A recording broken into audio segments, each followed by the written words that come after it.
0-2 pitch, swing and a miss, struck him out. The Philadelphia Phillies are 2008 World Champions of Baseball. Good evening, everybody. Welcome back to another episode of the Phixated Podcast. I am your host, Mike Azzolina, and I'm coming to you live from Pittsfield, Massachusetts. Getting ready to go to Miami, as a matter of fact, in 2 days. And I am joined by a guy who's never annoyed me one day in our friendship. Regz, good to see you, bud. Good to see you too, but we both know that's not true.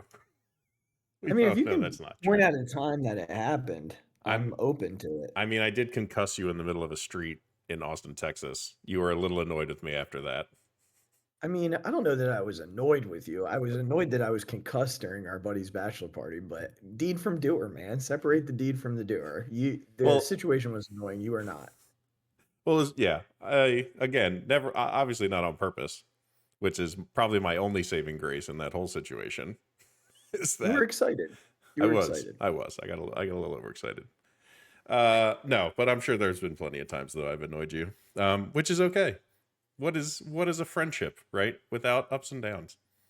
It's true. And we're all the better for it, right? We're all the better for it. I mean, we're like 220 episodes into this podcast, so. Well, yeah, plus 18 years before this thing even started. It's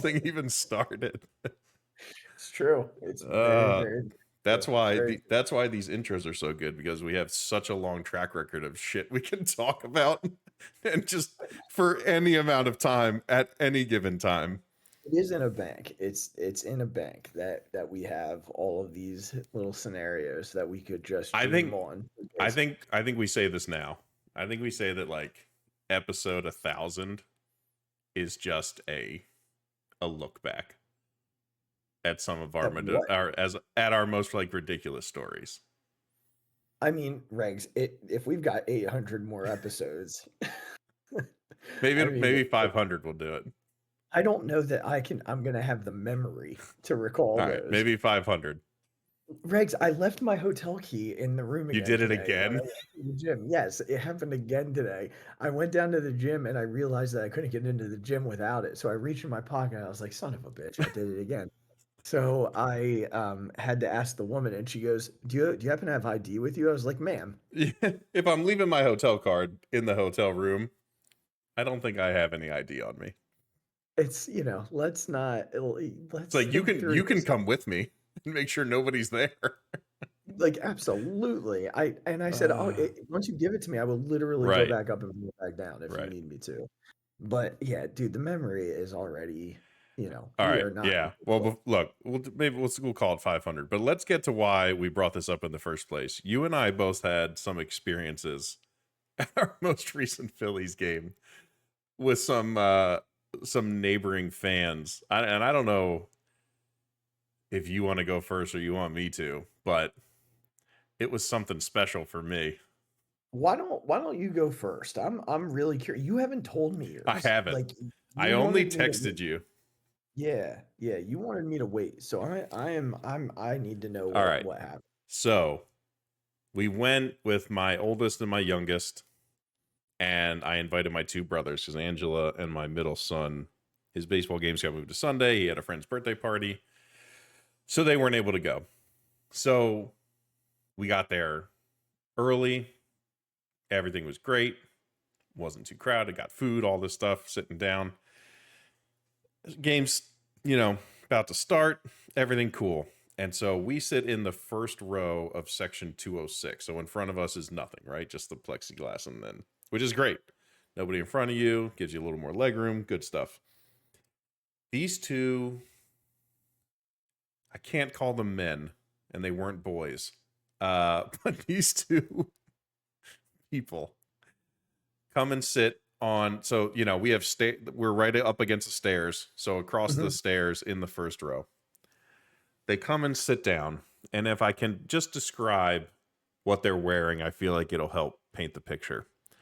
Okay. The first one is on his phone in, we'll call it sweatpants, and a Lilo and Stitch hoodie.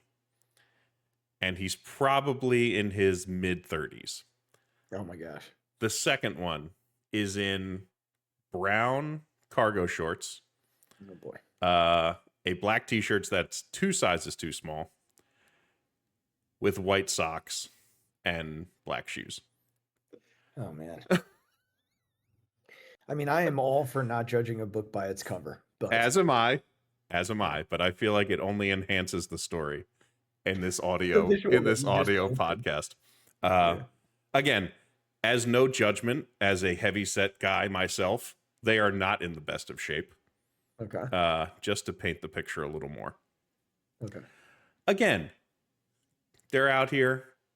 Obviously, their mom gave them a few bucks to go to the Phillies game. Good for them. They're getting out. They're doing it. They sit down, and the first thing that they start doing during lineup announcements is they start going crazy when the Brewers are being called out. Losers. This whole team's a bunch of losers. And then they get to Reese. Reese, you're such a loser. You could have gone other places to better teams. You chose this loser Brewers. You stink. And I'm just like, we are in for something right now. We are going to be in for it. So the game starts. Who's pitching? Rangers pitching for us. Mm-hmm. He gives up like every guy that comes up. They add whatever his first name is. Sal Frelick comes up. Sal the loser's up. Here we go. Jeez. And then the one guy, not Mr. Lilo and Stitch, the cargo shorts. Cargo shorts. Yeah. Yep, cargo shorts. Every time a ground ball happens or something, I think a base hit got through. And look, I've been known to be angry at a base hit in my baseball life. It happens, as he can attest to that. But he just starts spewing. And again, we try not to curse, but I just am trying to. The story doesn't work without having to. You got to be accurate. Got to be accurate. Jesus fucking Christ. A base hit. I can't goddamn believe it. You know when teenagers learn to curse for the first time? And they think it's the coolest thing that they've ever done in their whole life? Overdo it. Yeah. Clearly his mother doesn't allow him to curse at home. So he's out at the Phillies game and he's going to get him in. And he's cursing like he's 12 years old and he just learned all these words from his older brother's radio. Like he is going at it. And again, I've got my boys there. There are kids sitting next to him, like little kids. And you're just like, dude, this is not the appropriate time to be using these words. Like you're complaining about a base hit and like a walk and somebody on our team grounding out. Like these are not the times that we should be using this. Like just wait, we'll get there. It's the Phillies. Something's going to happen that this will be appropriate. And sure enough, my brother doesn't quite see these guys at first. So they get up to get some food. And I go, Jeff, these dudes over here. And he's like, I'm hearing them. I haven't seen them, but I'm hearing them. And he's like, what's going on? I was like, just watch when they come back. Come back. And he looks over and he goes, oh my God. Just listen, I try not to judge people. Yeah. Whatever you want to do in your life, God bless you. I hope you enjoy doing it. More power to you. But it couldn't have been more stereotypical of two guys who still live at home with their mom. And this is like the second time they've ever been able to go out by themselves. And they just don't know how to do it. They don't know how. Yeah. And you feel bad. And you're also just like, guys, can we rein it in just a little bit, please? Just a little bit. Like just a little bit.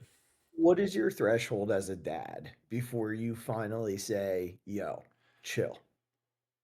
It was close. Only because of the volume of the words being used. They didn't get to any words that I would speak up. So we don't have to go into them, but there are certain words where I would say something. Mm-hmm. None of those were said. So to their credit, we'll they leave that didn't. to the imagination. Yeah, Yep. they didn't go that overboard. Okay. But it was just the volume for no reason. Like, for nothing that was going on. And you almost wanted to, luckily I had a stairwell and then me. And till my boys were, they were talking to my brothers because they hadn't seen him in a while. So luckily they were distracted enough, I think, that they weren't keying in on it. Yeah. I think if they had been right behind us, I would have said something. Okay. I'm shocked the parents to the left of them didn't say anything.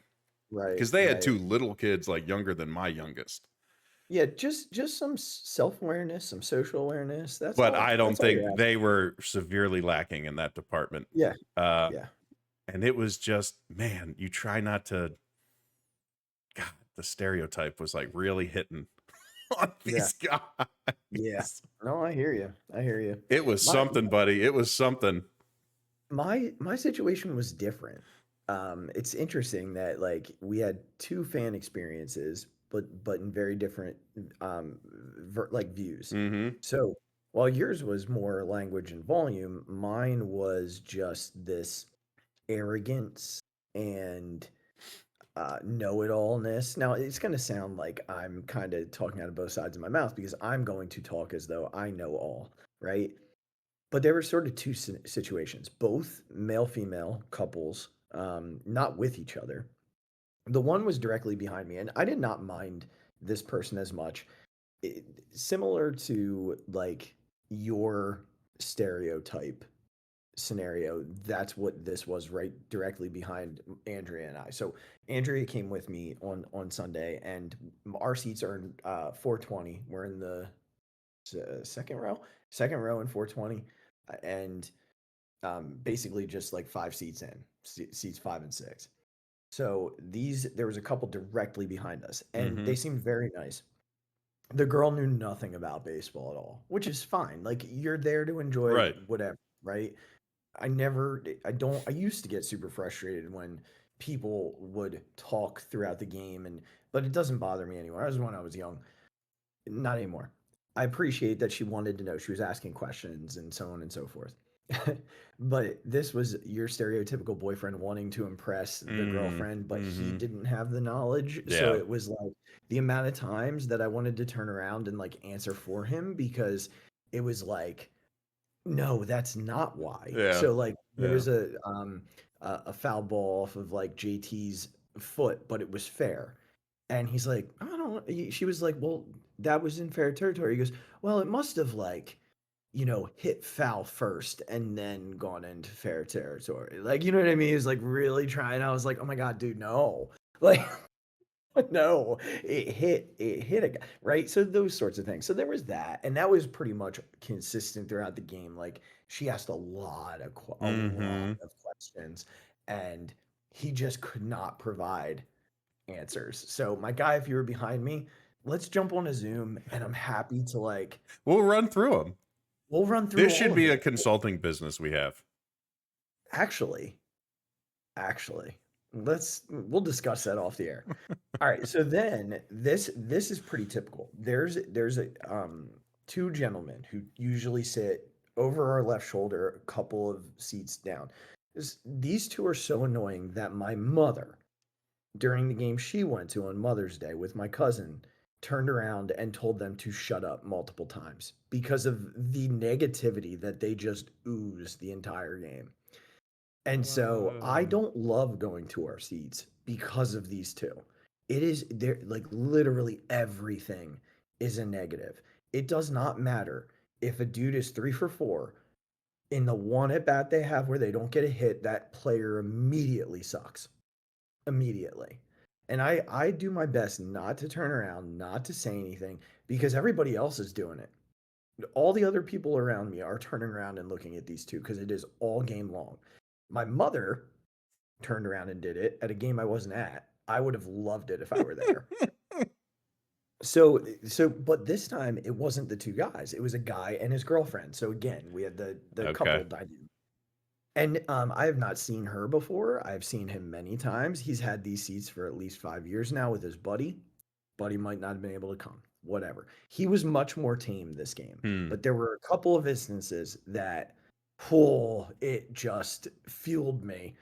The first being, um, there were multiple tray plays. We all know on Sunday that the tray play we remember is the air, right? Mm-hmm. But there were multiple tray plays that he just could not help himself on. And credit a guy like Churia who busts it down the line every time.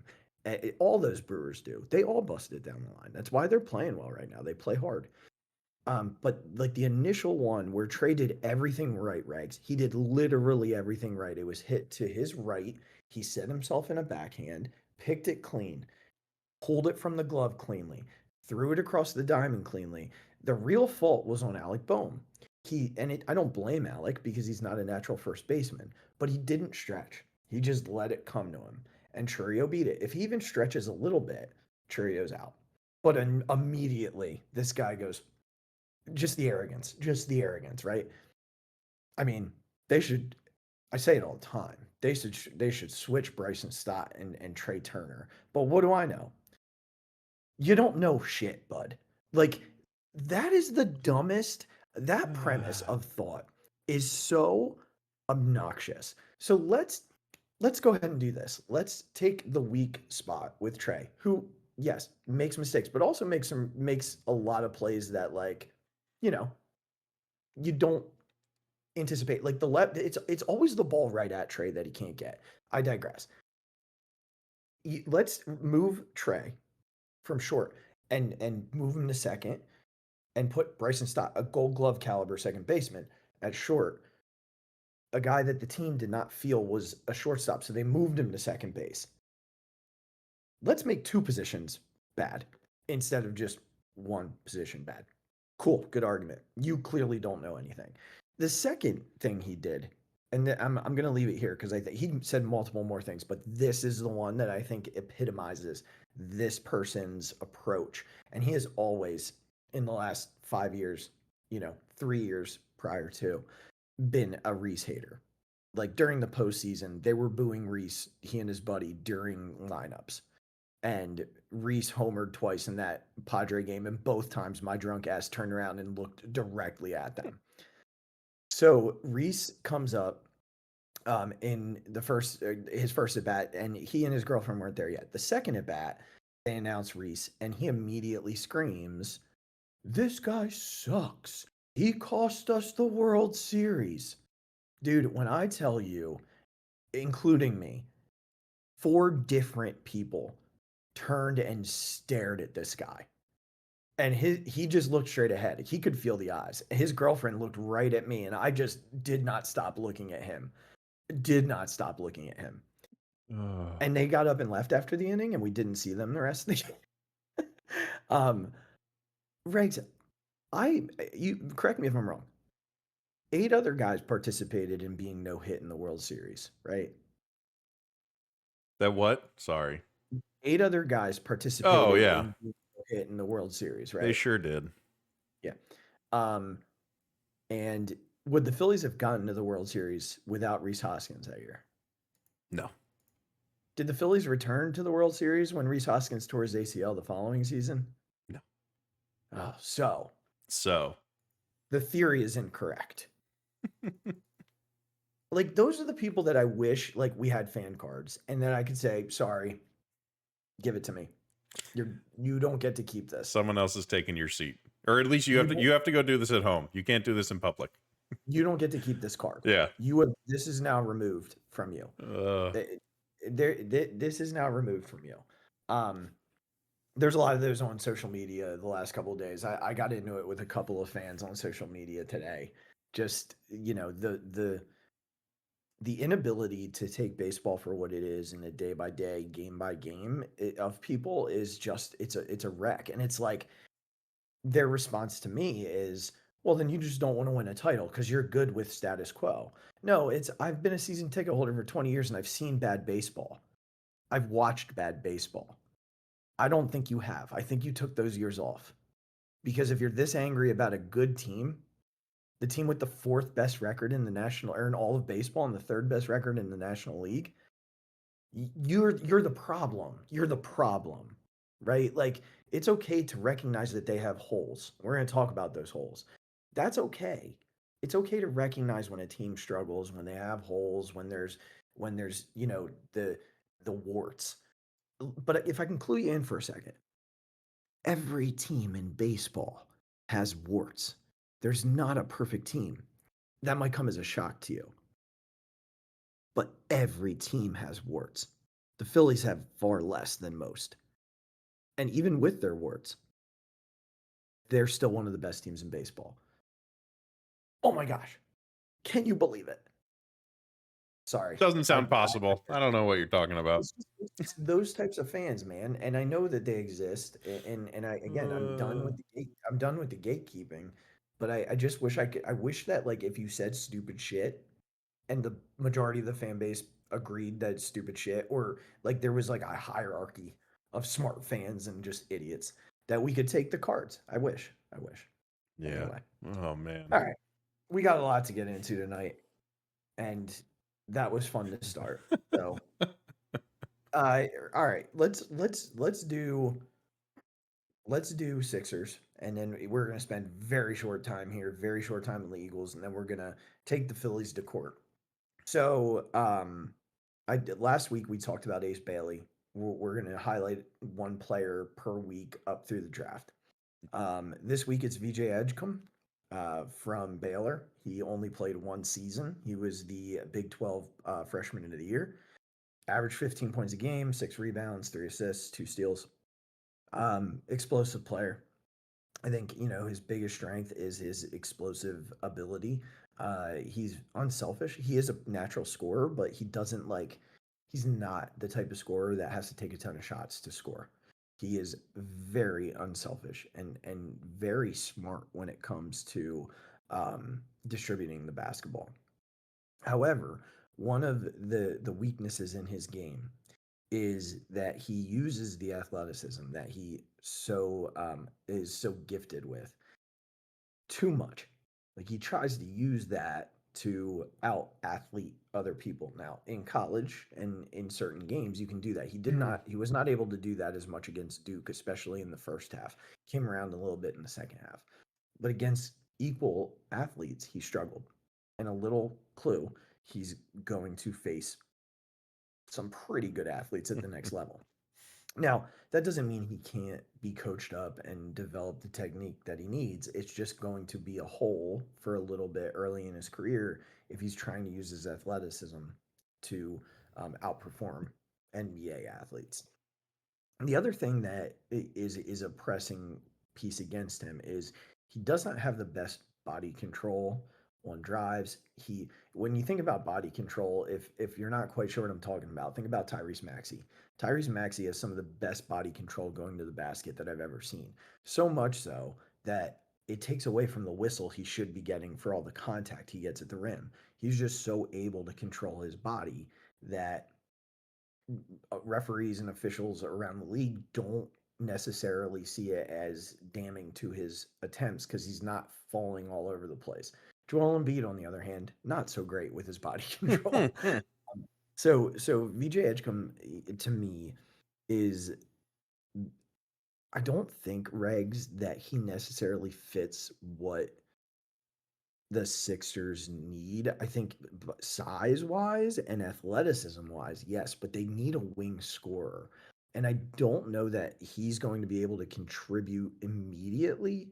I think, he's going to need to go to a team that already has a group of scorers in place. And the Sixers really have one with Maxey.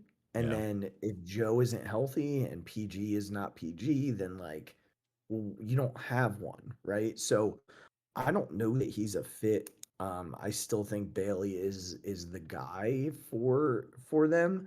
You pulled up some comps. The one that I saw was Victor Oladipo. That's a fine comp. I mean, there's nothing wrong with that. I just don't think that type of player helps the Sixers. Yeah, I think the biggest thing for me is that unfortunately he's just a little too, like, small is a relative word, but like he's a little too small for what the Sixers need. Like, we don't need another 6'4" guy. Yeah. Like, out there on the floor. We just don't have. We already have two of them, right? That are hopefully going to be playing a lot. And you can get into the argument that, like, a lot of things I see on this guy is he's got kind of that dog. Like, he has that mentality to just be. He's like, nobody's better than me.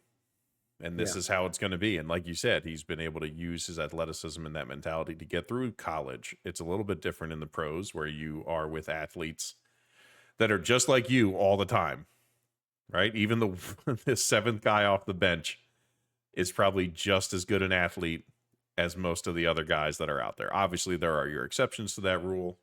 That's why the superstars are superstars. But in general, those guys are still tremendous athletes, and you're not going to be able to out athleticism guys at his size. Yeah. It's just not going to happen. So from a Sixers perspective, you almost have to bet on the upside of a guy like Bailey, even if he's just 6'7" or 6'8" in shoes. You have to go with that size, because it's what your team needs. Your team doesn't need another 6'4" guard, no matter what his mentality is, and by all accounts, it's fantastic. And his work ethic and all those things. You just can't be the guy you go with. It's not what your team's looking for. Look, is it a terrible thing if they end up with him? Like, who knows how the draft goes? Does something happen? Who knows? I just don't think his size profile fits what the Sixers need right now. Yeah. And that's to take nothing away from him or how good of a player he's going to be. No, because I'm trying to think, Regs. I don't know that I remember who is picking fourth.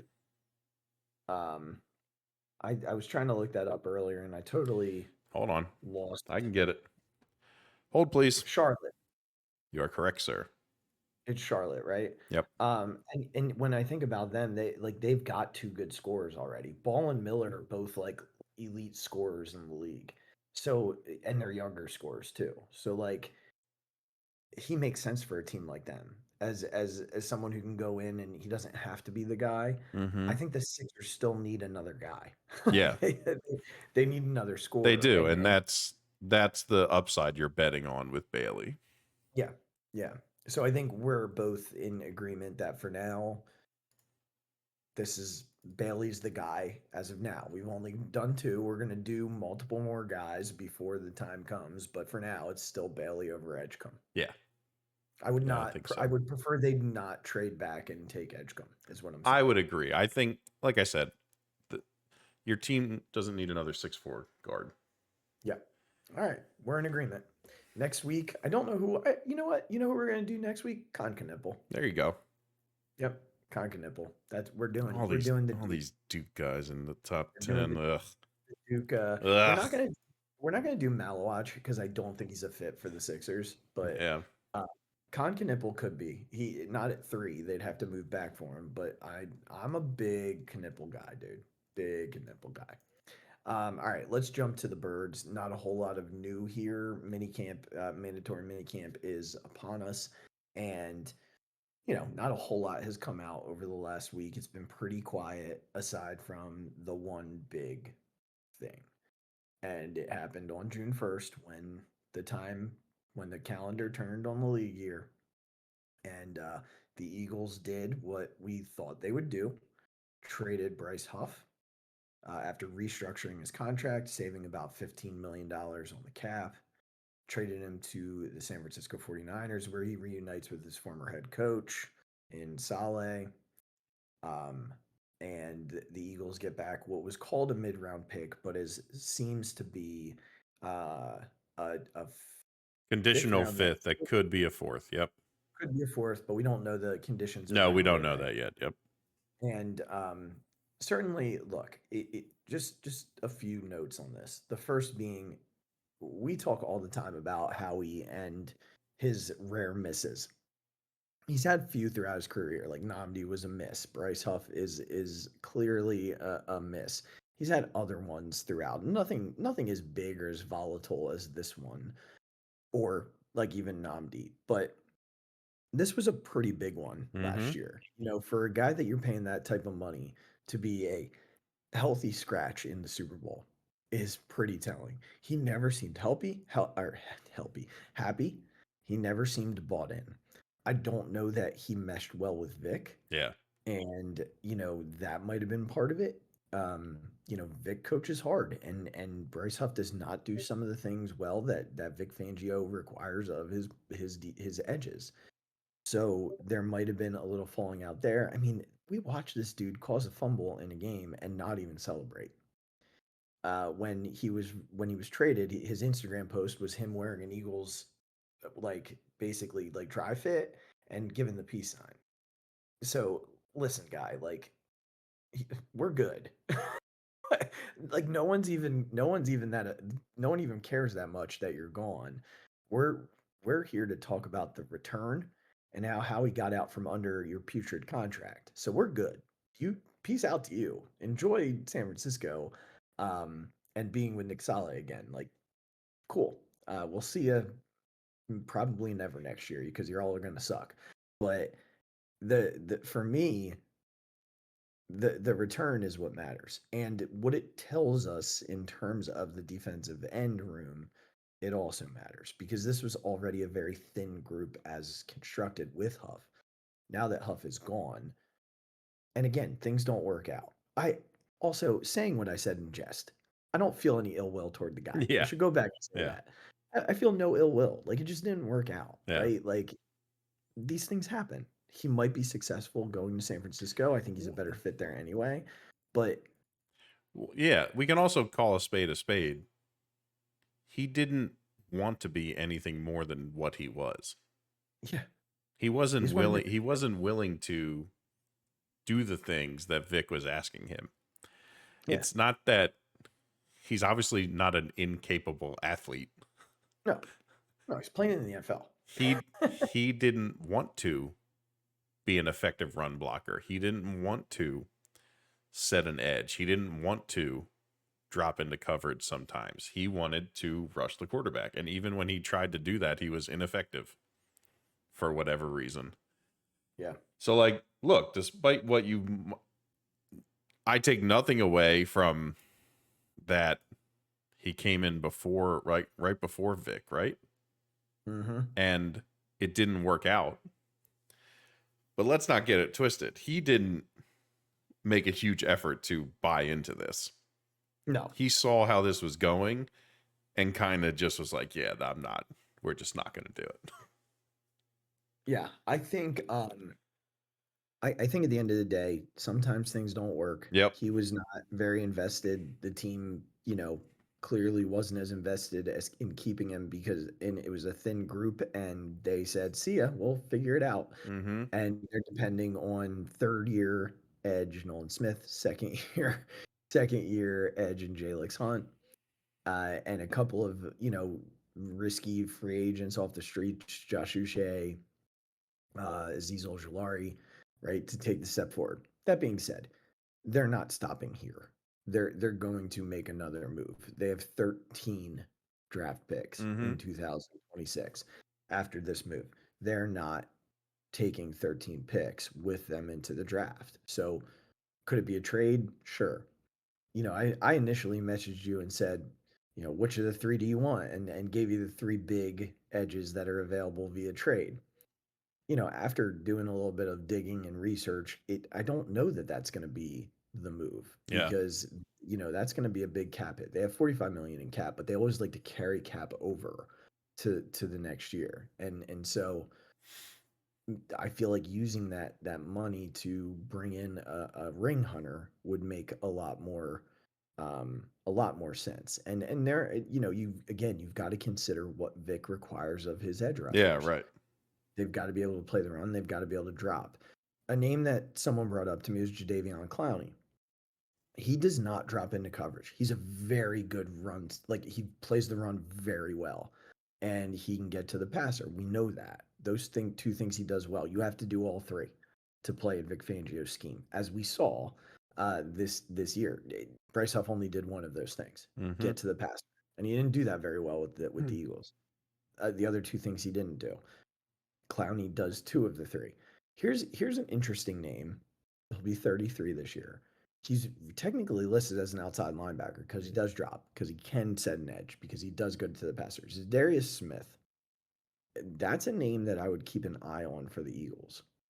I think he's the type of player that fits Fangio's scheme. I think he's the type of player that wants a ring. He's more 1-year deal at a time right now. So that's a guy that I would say keep an eye on as we move forward. And with that, Regs, the offseason is not over for Howie until kickoff of Thursday night against the Cowboys. So there's going to be multiple opportunities between now and then to add to this roster. And I would anticipate they're going to add to a couple positions here before the season starts. Edge is going to be one. It's just a matter of whether they trade for someone, sign someone, or both, depending on how Uche and Ojulari show out during camp and exhibition. Right. Yeah, I think this makes them thinner at a spot that was already filled with both concerned about this. Filled with a lot of hope, a lot of hopefulness. Yeah. You have to imagine that something will happen.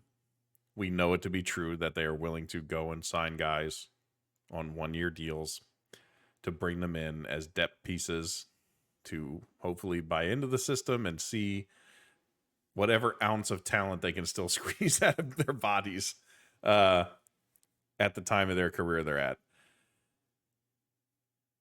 God, it'd really be nice if one of these guys really hits. One of the two guys that they brought in. And we really need Jalix Hunt to sort of be the guy that everybody thinks he can be. I don't want to put too much pressure on the kid. It's tough coming from what he was doing. And even look at Nolan Smith. This is his third year, right? This past year was his third year. Yep. He wasn't crazy his second year. A lot of us are wondering if he was going to turn out to be the guy. He's looking like he. Last year was his second. That's what I was asking. It was his second year. Okay. This year is going to be his third year. I mean, look, he turned into he's obviously progressing where everyone wanted him to. But just look at the difference in pedigree and experience of Nolan Smith compared to Jalix Hunt. More power to Jalix Hunt. He seems to be working hard and really wanting to excel. But you got to give the kid a little bit of some leeway here. Yeah. To eventually become what he's going to become, but that just leaves the position that much thinner.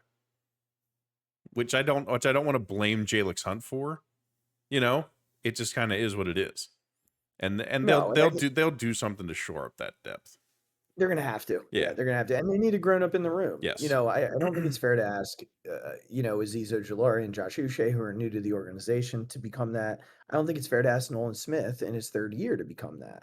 They lost Brandon Graham. They're going to need an adult in the room. And as willing as Nolan seems to be to want to take that over, you're right. Yeah. There's just a difference between a guy who's been doing it 3 years and a guy who's been doing it 8 or 9 or 10. Yeah, 10. Yeah, a 10-year vet. So the one last two little notes that I want to give before we jump to the Phillies and take the Phillies to court here tonight is that there were two notes about the defensive line, specific players. The first, I can't remember the veteran who said it, but it was a veteran who talked to a former Eagle, shouldn't say veteran, a former Eagle who talked to someone in the organization on the coaching staff or something of that nature, who said that Jalen Carter doesn't even know how to play the position yet. He just does everything on instinct and talent. And that blew my mind. Yeah, Hugh Douglas said it on the radio. Was that who it was? That said it when he talks to people inside the Eagles. That's like the sentiment. That's insane. He still hasn't even learned how to play the position. And he's like a top 3 defender in the game. Yeah. Good Lord. The other one was some of the quotes from you know the from Jordan Davis and Jalen Carter about Ty Robinson Mm-hmm. and just like how much of a freak of nature he is, and like they can't wait to play next to him.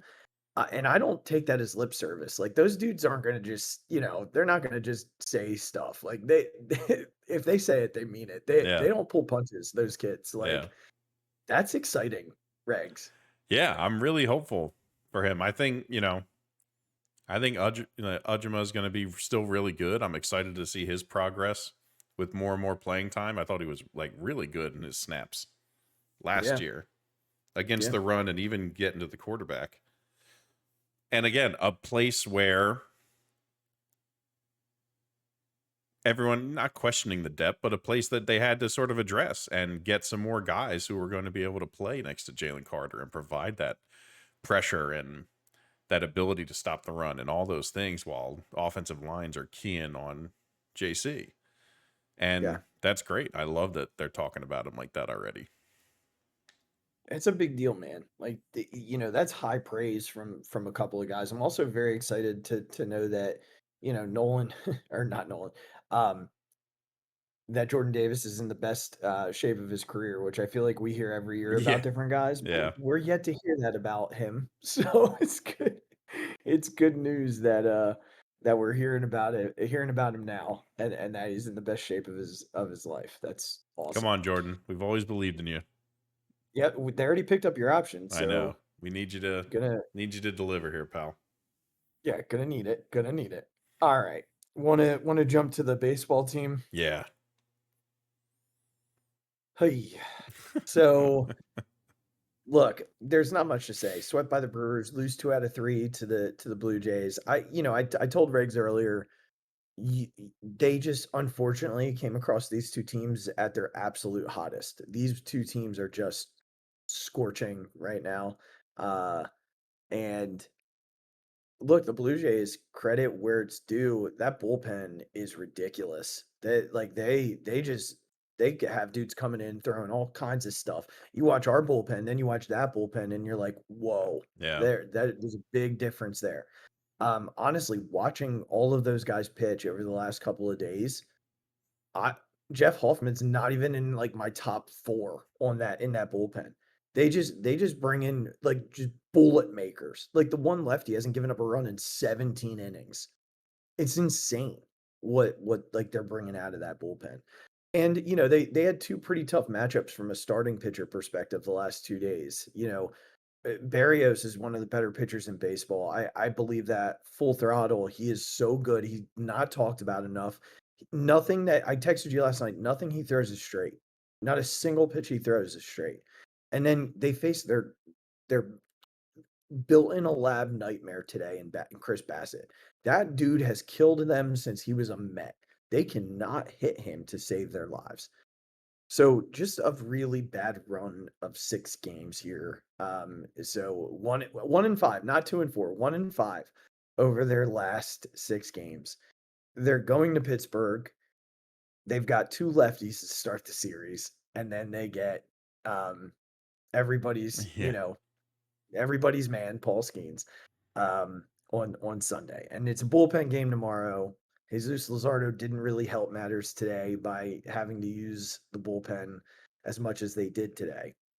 So our job tonight is to take the Phillies to court. Regs and I are the judge, the jury, the whole courtroom. We are all of them. We are the lawyer putting them on the stand. We are the judge and the jury who make the decision at the end of the day.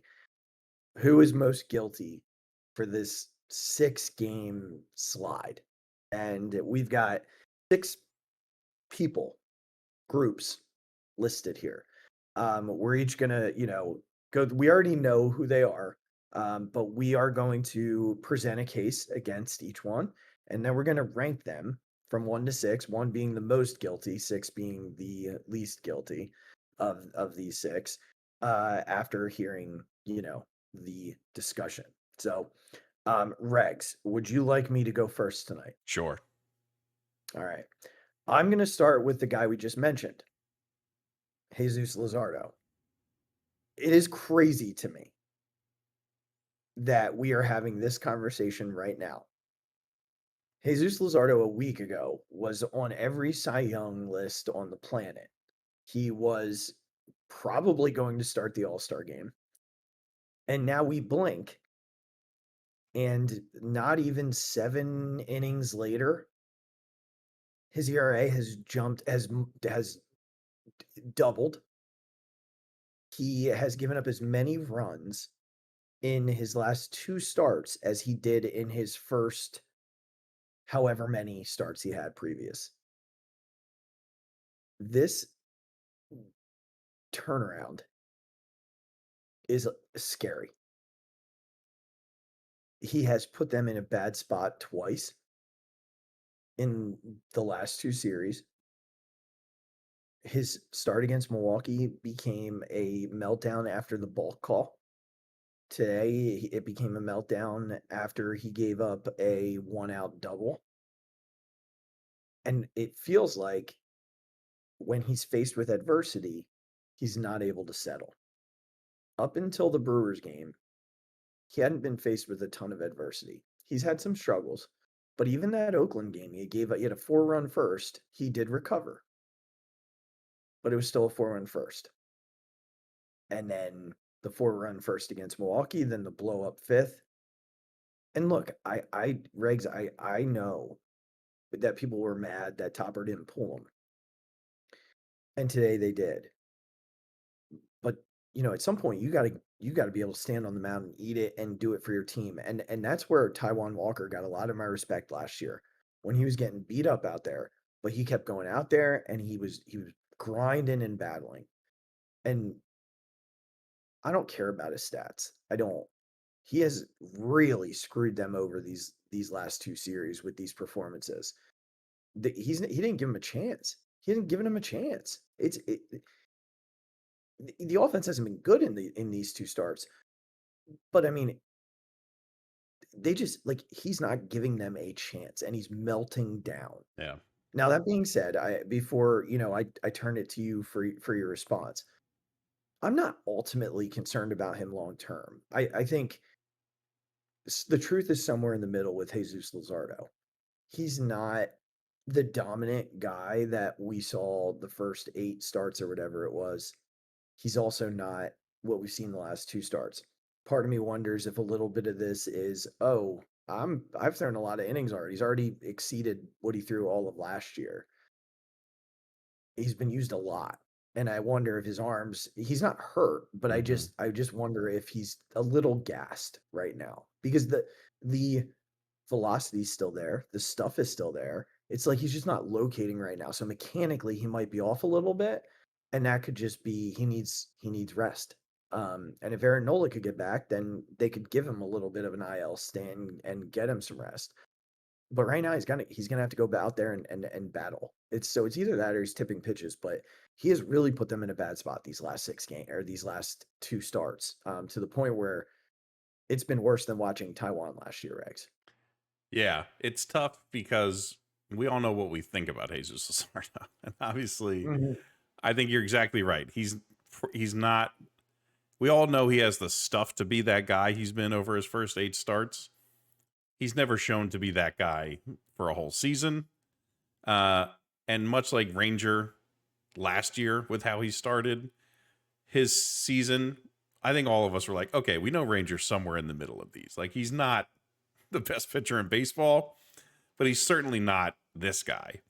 Yeah. It's very difficult in the context of who's to blame for these if you're just talking these past 6 games, Jesus is up there because he's just given him no shot in these 2 games.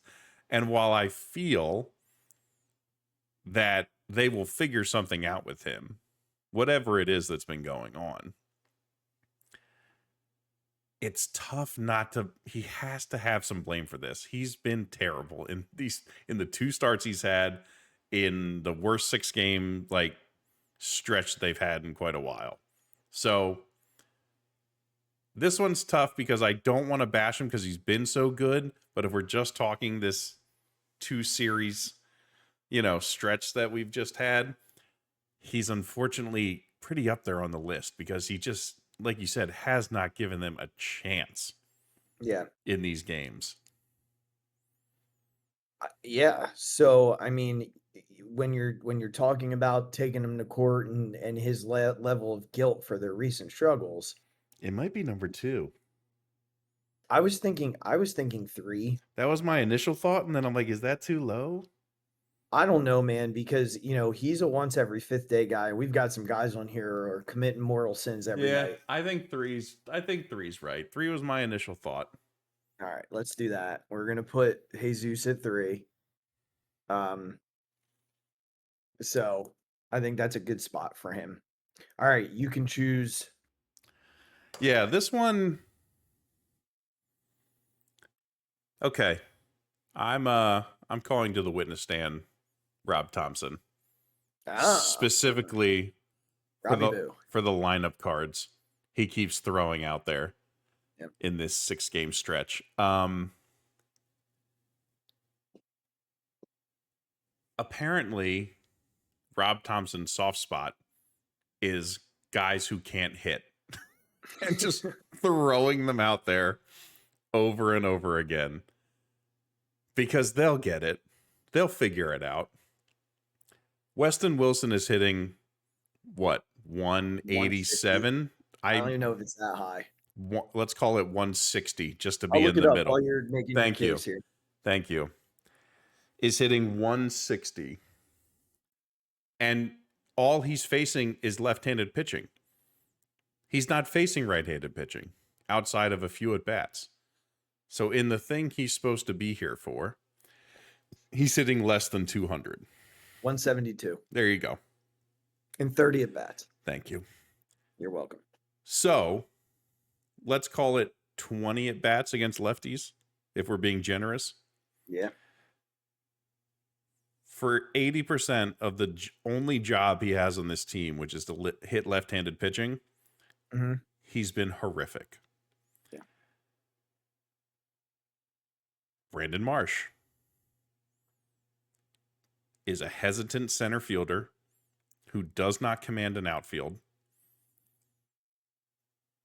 does not play balls in the gaps with confidence, and despite when he came back from his hamstring thing and the few games that he hit a little bit, has gone right back to being a 0.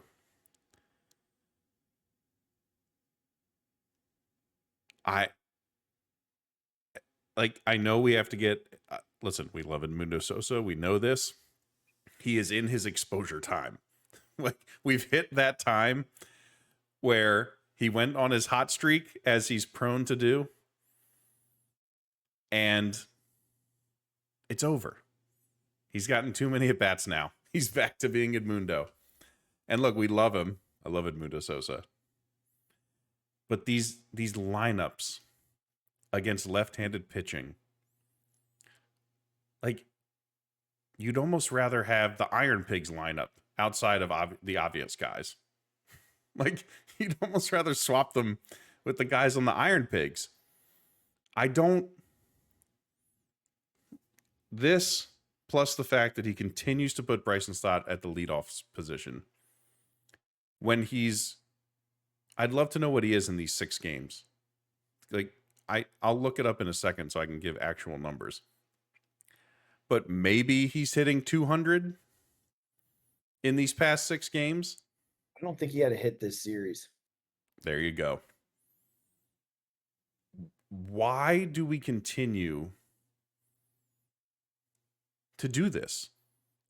Again, we're going to talk about somebody else, and maybe like rolling out Max Kepler at the moment isn't a great solution. But it is for the defense he gives. You're just making one part of your team that is already not the best, right? The defensive side of the ball.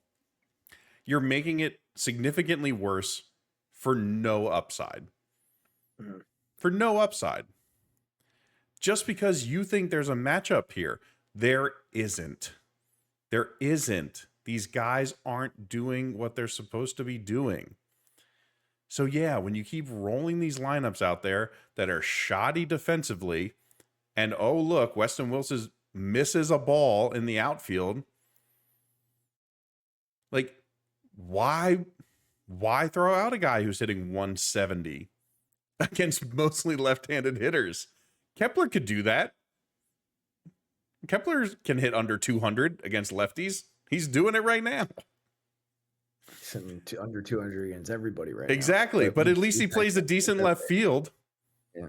At least we know what we're getting from a defensive standpoint. So you're making your team worse for no upside. And I just don't understand it. I don't understand why we continue to do it. I don't understand the refusal to just put a good defensive team out there and just leave it. I don't get it, especially when your team is struggling. I understand that you're trying to get guys at bats. You're trying to do this and that, blah, blah, blah.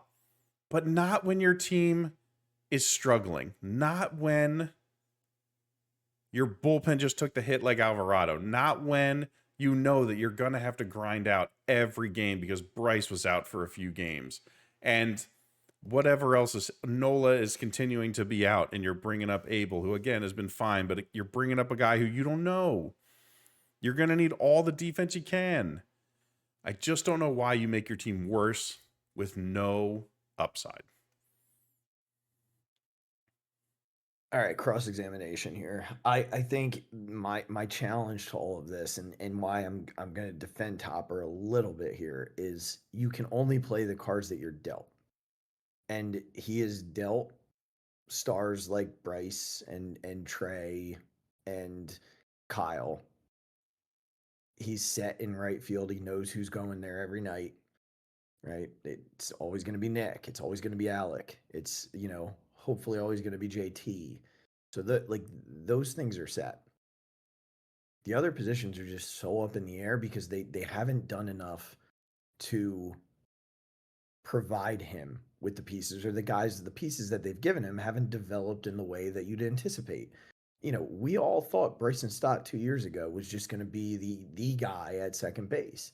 He has not developed, and we're going to talk about him. But because of that, since he hasn't taken the next step, they don't play him against lefties. With the left field situation, we already know that Kepler doesn't hit lefties, so they're just trying to get offense. And I am not a Weston guy. I would have much preferred, the Austin Hayes Max Kepler thing. And we're going to talk about the center field situation. But I think my point is just you can only play the hand that you've been dealt.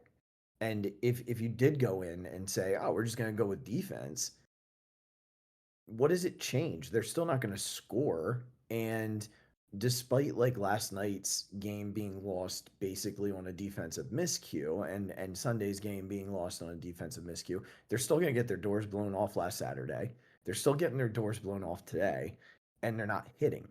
So he's between a rock and a hard place in the sense that who's playing there? We could say Rojas is playing every day in center field. Cool. He'll catch everything. He ain't going to hit, right? Listen, yes. Marsh is going to give you a little bit more with the bat, but he doesn't catch anything. He's not giving you much more, but he doesn't catch anything. I don't know what Kepler's really good in left field, but neither one of those guys hit. You're going to get elite defense from Stott and Sosa at second base. It's just you just got to figure out the match to get. Yes, you're right. I right. just think it's a rock and a hard place for him, man. I think you're right. I'm just going to be on the side of I know one of these things is better than the other when I look at who I'm going to put in. I get you. I'm not disagreeing with you that look, whoever he puts in right now isn't going to hit. I get it. Yeah. But at least I know I'm getting this. Yeah. I'd rather just have the thing. I'd rather have the thing. He doesn't have.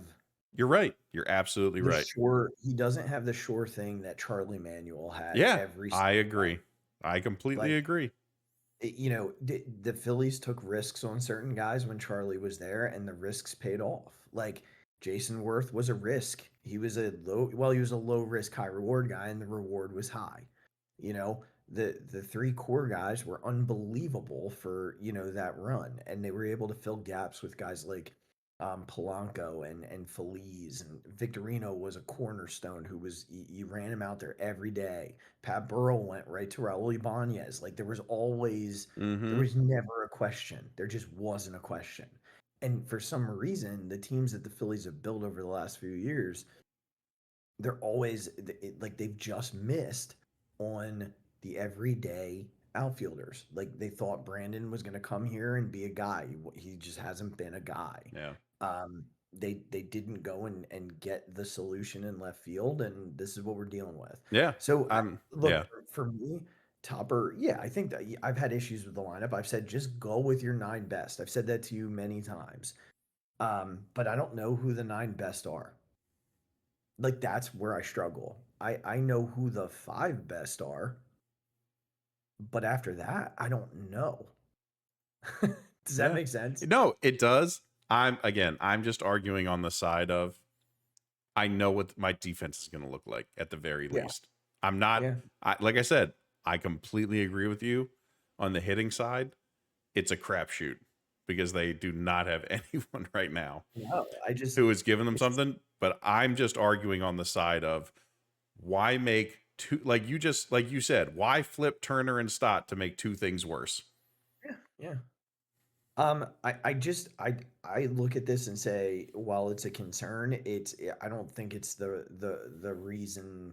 I don't know that it's higher than 5. In my head it's 6. Okay, that's fine. I can make a concession, and we'll. If you feel like you want to put something else behind that, I think it's 5. Okay. Considering what the role of defense has played in some of these games, I'm going to say That's 5. Fair. That's fair. Okay. All right, then I'm going to go to the bullpen. Okay.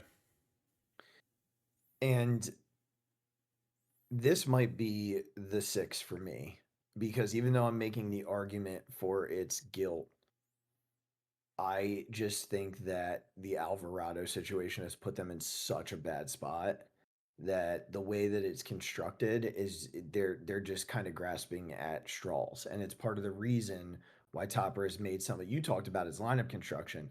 I think, to be perfectly honest, his decisions with the pitching has been far worse so far this year in the amount of times he leaves guys in. We both wanted Ranger out of that game on Sunday, and he just could not bring himself to do it, and it cost him. And you could argue that Ranger got the out. That ball was still hit pretty hard at the end of the day. Like, it's got to be caught, but it was hit pretty hard. If you bring Kirkering in to start that inning, who knows, right? But he's so scared of like going to the bullpen too soon in close games because they just don't have the bullets out there. Yeah. I think, they don't have the internal options. Like Lazar is fine as like an 8th guy in the bullpen, and today we saw Seth Johnson for the first time. I think it's a hard game to really judge him. I think he made some good pitches. I think he only gave up 1 run, if I'm remembering correctly. Yeah. And, navigated their top of the order pretty good. And so I'm not ready to be out quite yet there. I think that they're gonna have to give him. He's not gonna be up here for long, but he needs more time to develop that concept in the bullpen. I mean, this stuff is real. He's throwing 97, 98. Yeah. Like there's stuff there. So I'm intrigued. I'm intrigued by him, but internally there's just not a whole lot happening for me in that regard. Romano last night, I just think, what are you going to do? He a soft ground ball up the middle of Vladdy, and then the at bat there by Kirk was just a really good at bat. Like it was just a good at bat, and it was a good swing. It wasn't a great pitch. Yeah. He wanted it up more. Yeah. But the stuff, like he's throwing 97, 98. So like the stuff is there right now. I don't think he should be a 9th inning guy, and because of the Alvarado thing, he's shoved into that spot. And after that, it just gets a little messy. Like Kerkering has been better. Strom has been better. His last couple of outings. Joe Ross is going to start tomorrow. They used Walker, who had a clean inning tonight, the one inning, so like he's fine. Hernandez is what he is, right? I don't think that when I consider this set of 6 games, to me, the bullpen hasn't had the amount of guilt that people would assume if they haven't been following closely Yeah. enough. Because, last night I think I said it, like, your casuals are gonna say, "Oh, Jordan Romano, blah, blah." Yeah. Well, let's not forget about Bryson Stott's at bat. Yeah. I did defend him, a little bit from the perspective of like good pitches were made, but he still needs to come through there. Yeah. Like, still needs to come through there. And Brandon Marsh not catching a ball. Yeah. Like, those two things were far more frustrating to me than Jordan Romano coming into a 1-1 game on the road, giving up a 70-mile-an-hour ground ball over his head that bounces over his head on turf, Yeah. and his former catcher getting the best of him. Like, not upset about that. He didn't look bad. He Yeah. just they made good swings, and sometimes teams will do that to you. Regz, this is the place for me where I think 2 external moves have to happen at the deadline. And I'm not doing my perfect deadline right now, but names that I'd love to see in consideration are Pete Fairbanks from Tampa, and I think Aroldis Chapman is a guy that I'd like to see them visit as a power lefty to replace Alvarado. He should not cost a lot, to be honest with you. He should not be high cost, and Fairbanks is finishing up a contract next year, so not a whole lot, there. He's going to be a little more pricey, but he might take one of those top 6 to get. And I don't love that. Yeah. But they need help. They need to lengthen that bullpen a little bit so Yeah. that Romano's not your 9th inning guy. But to me right now, this is the least of the evils because I think that guys have done what's been asked of them for the most part over the last 6. So I'm glad you kind of talked me out of the topper thing because I do think this is probably the least concerning of the last 6 games.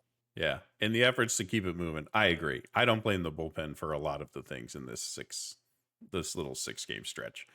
I think this is number 6. I think if you're truly watching these games, the bullpen hasn't been a tremendous issue in these 6 games.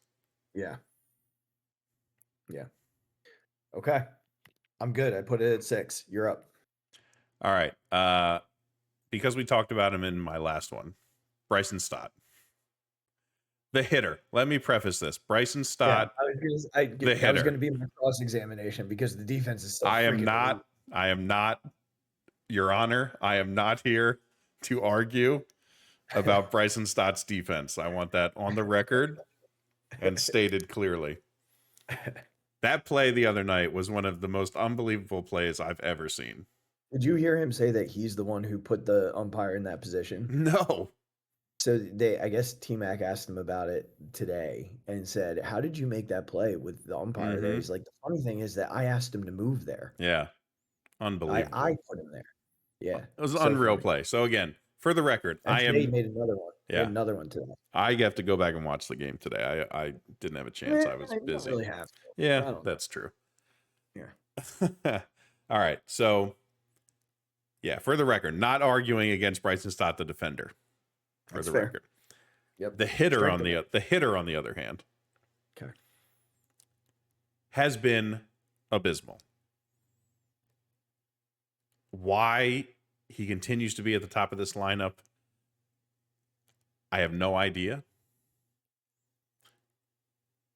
Especially with the stats that Trey has had as the leadoff guy. I don't know why we keep putting him up there. I understand that he sees pitches and he fouls stuff off, but if he can't ever do anything about it or turn that into getting on base, what's the point? Your job is to get on base in front of these guys. So go do it at number 8 or try to do it at number 8. We can't keep having you come up and be a 0. Again, another 0 for tonight. Like, in these past 6 games, I'd be shocked if he has 5 hits. He's been awful, and they continue to run him out at leadoff. And again, he's not the one who makes the lineup cards, which is why I argued for Topper earlier. But his inability to get on base at the top and he's back to these loopy, poofy pop-up swings that we saw all last year. And he can't be at the top of the lineup anymore. He has to be dropped. And I think it's a huge, let me preface, I think it's one of the bigger reasons that this lineup has been terrible. Yeah, I mean, I think honestly, to me, it's a huge deal. I don't know how many times he was on base these last. I'm gonna look it up while we're talking about it. Yeah. See how many times he was on base these last 6 games, plate appearance wise. Don't just do at bats. I want to know walks too. And I just kind of wrote out a lineup with him dropping and what they could do. And obviously your top 3 are who they are: Turner, Harper, Schwarber, right? After that, like, it's kind of a crapshoot because they've been hitting Bohm cleanup, which was a nightmare. He just can't do it mentally. So it'd have to be Casty and then Bohm and then probably Kepler and then JT or Kepler. I don't know. Maybe, I don't know. It's messy. Like, maybe Kepler hits 5th after Casty and then Bohm, then Stott, then JT and Marsh. But it's not pretty. Not pretty. All right, starting with Milwaukee. I'm going plate appearances. Yep. 0 for 4, 1 for 5, 0 for 4, 1 for 5, 0 for 4. So essentially, what I hear is in those games, he was 2 for 22 getting on base. One of those games he hit 8th, remember? Yeah. That would have been the Sunday game against Quintana. So remove that game for me because I think he walked against Quintana. Where's walks in this? There it is. I'm pretty sure he walked against Quintana. Apparently, yeah, he had 1 walk then and 1 walk in the 8-3 game. Yeah. So technically he's 1 for like 18. Yeah. In that 6-game stretch. Yeah. Yeah, that's, you can't have the reason why I removed that game is because he hit 8th. So, he'd been on base out of the leadoff spot 1 out of 18 plate appearances. That cannot happen. And, if you're hitting in that spot, last night I counted 3 times. Every time after the first inning, Bryce Harper led off. That cannot happen. Bryce Harper cannot lead off 3 times in a game. Like, that just cannot happen. And some of that falls on Bryson, some of that falls on Trey. Mm-hmm. But I have a hard time blaming Trey. He's been a lot better and he's been a lot more consistent. And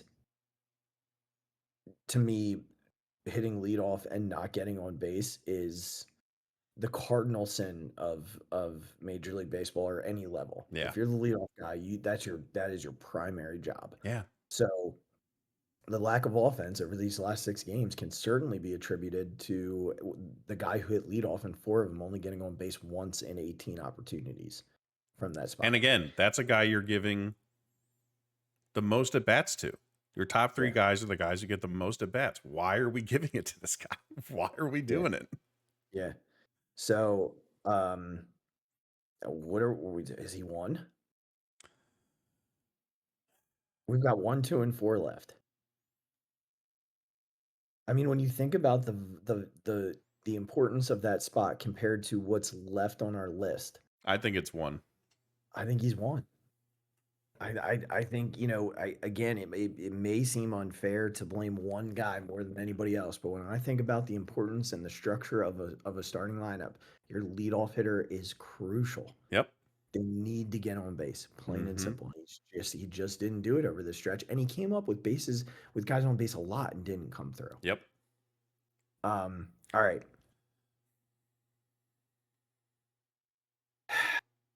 I got one left, and this hurts, and I hope my wife doesn't listen to this episode. But the center field position is just atrocious. It is atrocious. It is bad. It's like the two of them, if they just could combine who they are, still wouldn't make a good enough player. Because Marsh is a probably just below average to average center fielder. Rojas is a well above average center fielder. Offensively, Marsh is a below average hitter, and Johan Rojas is a well below average hitter. Yes. And so, like, they don't even make, even with Rojas's defense ability, they aren't necessarily even an average center fielder. Yeah. The Brandon Marsh hitting experience is infuriating to me. There was an at bat last night, or maybe no, it was the game where they were up 4-0. The game they jumped out to the lead against Toronto, game 1. He came up with the bases loaded, and in the first inning, got 3-0, took strike 1, totally fine. The next pitch, he has to be sitting dead red fastball, and gets a dead red fastball, and fouls it down the left field line. Regz. There's the bases loaded and 1 out. And my guy is not swinging out of his shoes. That is the one time that you lock in on a fastball, and if that dude throws you a breaking ball or an off-speed pitch and he gets you, you tip your cap and you live for the next pitch. But with the bases loaded, already down 4 runs and 1 out, he is coming dead red with a fastball, hoping to God you hit it on the ground somewhere. And you need to be locked and loaded trying to hit that ball 500 feet. And he fouled it over the third base dugout. Yeah. That is not okay. I just don't understand why we can't find a center fielder. Well, on a recent current event, Yeah, Jeff, he was saw pulled this. because Okay. yeah, precautionary reasons. So we're dealing with it even more. Yeah. This is not going away. Yeah. And I don't even know that Justin Crawford has to come up and play center field. I would be perfectly fine with him playing left field. But they went from in my head having to replace and grab at least 1 bullpen arm to now getting 2 bullpen arms to now getting 2 bullpen arms and either fixing externally center field or left field. Mm-hmm. Because as constructed, this is not a team. Now, if you go big in left field, you might be able to live out the rest of this year in center field with what you have. If you go big in center field, you might be able to live out the rest of this year with maybe Marsh and Rojas in left field in some way, shape, or form, or Marsh and whatever. You know what I'm trying to get at. Yes. But you cannot live the rest of this year with these 2 roaming center field and what's going on in left field. Yeah. I don't know who's to blame more because there's flaws in both scenarios. But man, these 2 they kill you every night. They just kill you hitting 9th. And it's not even like you look at them and say, well, they're hitting 9th. It's not a big deal. They do things to actively help you lose. I take it the opposite way. You're hitting 9. Do something. We're not even asking you to do a ton. You're hitting 9th. Hey, Johan Rojas, maybe don't try and hit a home run all the time. Have you heard of like a short swing to just get the ball in play? Hey, Brandon Marsh, let's not swing and miss at every fastball in the zone that we see. Like swing late. Do I'm almost the opposite. It's like, dude, you're batting ninth in this lineup. You don't have to do that much, but you have to do something. There's no pressure. There's just no pressure. Exactly. So like you can't. Why can't you adjust or do something? Something that looks like a major league at bat. Yeah. I mean, okay. So then at the end of the day, where do we put the center field position? We have second and fourth left.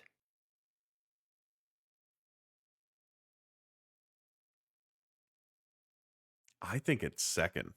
It's a huge black hole. I agree with you. And it's been a black hole for a very long time. And in this stretch of games, I can't think of a single thing either one of these two did. No. You can't think of a good thing. No, I mean I can think of the drop. Exactly. I do want to. I want to say I want to be very fair. It's not an easy play, but it's a play that has to be made. It was entirely in his glove. Yeah. Yes. It just went. That doesn't mean it doesn't make it an easy play. No, is what I'm saying. But he was there, and it just went over his glove. You're a major league outfielder. That should never happen. If you're there to make the play, that should never happen. Like the next inning, he made a play very similar. But because no one else was there. When he knows someone else is going to be there, doesn't close in on the spot the way that Kepler does. He's just so tentative when he knows someone else is coming. Yeah. On that, you're right. That play to right center, Nick wasn't anywhere near him, so he was aggressive the whole time. You saw him hesitate on that one to left center, and you're just like, dude, it's your ball. Kepler is watching you to get out of your way. Yeah. If he goes at that as aggressively as he did to the right center one, he catches it standing up. Yeah. Yep. All right, you're up. Last one. And we know it's going to be fourth. Yeah. So it's been a long one already, so I'll try and keep this short, but it's, as we just discussed, it's almost been as big of a black hole in left field from a hitting perspective. Yeah, maybe just as much. I think Max Kepler's been great defensively as a left fielder for his first time playing it. I think he's had great instincts. I think he's been rock solid as a defender out there. But you can't hit 217. Yeah. What? Yep. Have you never, like, what? I have to look up maybe his lowest batting average ever, but like, dude, you've been in this league for a long time. What are we doing? It might be one of those he's just cooked things. What are we doing? You're not even hitting balls hard anymore. No. I think I watched the game day today, and it was a ball right down the middle. It was in the center of the center square on the game cast. And he hit it to third base. Yeah. Like, you can't even hit a fastball that's right down the middle? You were fooled somehow and we're late on it? Like, what are we doing? You know, interestingly, he's never hit higher than 260. His career low was 211. Look, in 500 at bats. We gave him a little bit of a pass when we went back and said, "Do we need to apologize to certain people?" Yeah, he was hitting the ball hard then. Yeah, he wasn't always getting on base. Yeah, but he was putting really good swings on the ball. Right. He has turned into, like, this was the fear all along. Yeah, that this is the guy you went out, a left-handed bat, to go get for left field. Yeah. Like, this is what you went and did. This was the fear. Yeah, this was the fear. This is tough, man. It's a tough situation. It is not turned out to be. And I like the guy. I don't. Yeah, me too. There's no reason why he can't turn into like what Jeff Jenkins was in 2008. Right. Like, they brought him here to do a thing. He didn't do a thing. He became a bat off the bench. And a guy who got a big hit for them in a big spot. Yeah. He could be that guy. Let me let's do the quick recap, and then I just want to talk to these two specific things, and then we're done. So Bryson Stott was 1, in terms of blame for this. The center field positions 2. Luzardo is 3. 4th is the left field scenario, Topper 5, and the bullpen 6. I think that's a pretty fair. I agree. I think we did a nice job. Specifically to the outfield, the Phillies will have to figure out both of those. For a World Series contending team, cannot be your outfield. Nope. These 3 out there. Nope. We give Nick Castellanos a pass. He's been fine. He's been fine. But the Phillies have to find a way to fix the 2 outfield positions. And I'm going to tell you right now, I know that we're all disappointed tonight because we got excited about Justin Crawford, and now it's like, oh, he's not coming. I don't know how as an organization you can look at a dude who's hitting 350 at AAA, and every night it's like, oh, Justin Crawford, another 2 hits. Oh, Justin Crawford with another 3 hits, and not think it's prudent with the situation at the big league level to bring this kid up and try and light a spark. No one's gonna be able to convince me that there's anything else he needs to be able to do at AAA. Yeah. I don't know what else he can do at AAA. And he doesn't have to come here and play center field. If you're worried about the defense in center field, put him in left field. Mm-hmm. Let him play left field. Let him play left, and then you make the external fix in center field. But please you've got to fix both positions at the deadline. It cannot be one. Yeah. If you're serious, Justin Crawford's in left field, and you add a center fielder who is capable of playing every day, defensively and offensively. But we will not win a World Series like this. These are not warts you overcome. No. When you've got a center fielder who's hitting 212, a left fielder who's hitting 217, and too many other unpredictable things happening around it. And your platoon guys are hitting under 200. Yeah. Yep. You just go get guys who can play every day. None of this does a World Series make. Go get guys who can play every day. So in terms of need at the deadline, 1, maybe 2 relievers, internal fix in left field, external fix in center field. Yeah. Done. You don't have to go crazy with prospects to get this done. Just get it done. All right, man. Well, good show. Yeah. Fun times. Come on, Phillies. Right, God damn it. Yeah, how about it? All right, everybody. We will be back next Thursday. I will be home finally. There you go. On my week-long trip, and getting ready for a golf tournament on Friday. There you go. So I will. We will talk to you then. In the meantime, click the subscribe button on the YouTube channel below. Go to wherever you get your podcast. Click follow, rate, subscribe, do all the things. Head on over to X at the Mic Drop 5 at Big Regz with a Z, and over to Facebook at the Phixated fan page, TikTok at the Phixated Pod, Instagram at the Phixated Podcast for all the highlights and reels and videos of the things. Click the merchandise link in the show description below, and we will see you next Thursday. Until then, be kind to yourselves, be kind to one another. Tell someone that you love them. Phillies, please bring up Justin Crawford. Please, I'm begging you. Just do something. Oh, my God. Deep to right field. Way up there and way out of here. The Philadelphia Eagles are Super Bowl champions. Eagles fans everywhere, this is for you. The 0-2 pitch, swing and a miss, struck him out. The Philadelphia Phillies are 2008 World Champions of Baseball.